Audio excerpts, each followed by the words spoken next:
Jain international trade organisation એટલે કે જીતો દ્વારા સેવા સેતુનું આયોજન કરવામાં આવ્યું હતું, જેમાં અમદાવાદ શહેરના મેયર પ્રતિભા જૈન, ધારાસભ્ય અમિત શાહ, કૌશિક જૈન સહિતના જૈન અગ્રણીઓ ખાસ ઉપસ્થિત રહ્યા હતા.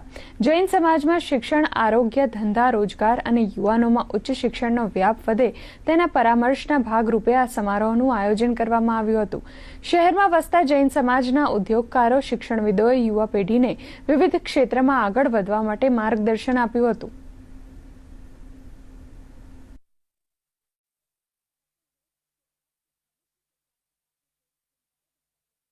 ભારતભરના 14,000 સાધુ સાધ્વીઓની હોસ્પિટલમાં દાખલ થઈ હતી, એની સંપૂર્ણ કાળજી સમણ આરોગ્યમ દ્વારા લેવાય છે.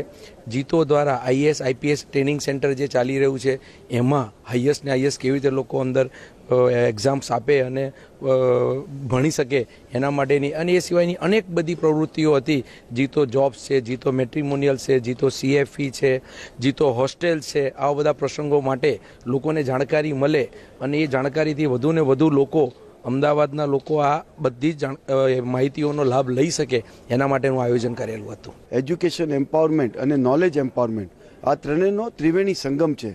એનાથી આપણા સમાજમાં આવતા સમયમાં કઈ રીતે એક વિકસિત સમાજ રહેવું એના બધા પાસાઓને પરિપૂર્ણ કરે છે. એમાં સ્કિલ ડેવલપમેન્ટ સેન્ટર હોય, સેન્ટર ફોર એક્સલન્સ છે, જીતો પ્રોફેશનલ ફોરમ છે, જીતો એડમિનિસ્ટ્રેટિવ ટ્રેનિંગ છે, જીતો પોલિટિકલ ફોરમ છે. તો આ એક સમાજની એક સંપૂર્ણ રચના છે. એના માટે આપણે બધા ભેગા થઈએ ને બેનિફિશરી મોડલ આખો સમાજ છે.